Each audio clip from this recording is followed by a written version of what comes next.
सर्व शेतकऱ्याला सांगू इच्छितो की राज्यामध्ये जवळपास 12 तारखेपर्यंत दररोज भाग बदलत पाऊस पडणार आहे. पण सगळ्यात जास्त पाऊस कुठं पडणार आहे म्हणून सर्व शेतकऱ्याला सांगू इच्छितो. राज्यात सांगायचं झालं तर पाऊस नेमका कुठं कुठं पडणार आहे.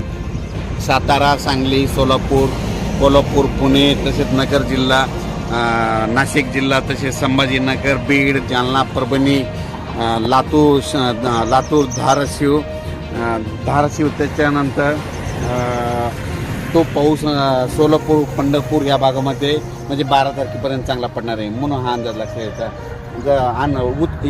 उर्वरित राज्यामध्ये सांगायचं झालं तर दररोज भाग बदलत पाऊस पडणार आहे. चांगला असा खूप काय मोठा राहणार नाही.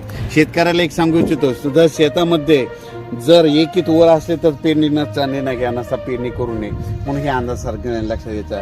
एकंदरीत परिस्थिती बघितली तर राज्यामध्ये 12 तारखेपर्यंत दक्षिण म्हणजे पश्चिम महाराष्ट्र, कोकण पट्टी आणि महाराष्ट्राच्या दक्षिणेचा भाग या भागामध्ये सर्व पाऊस चांगला राहणार आहे म्हणून हा अंदाज लक्षात घ्यायचा.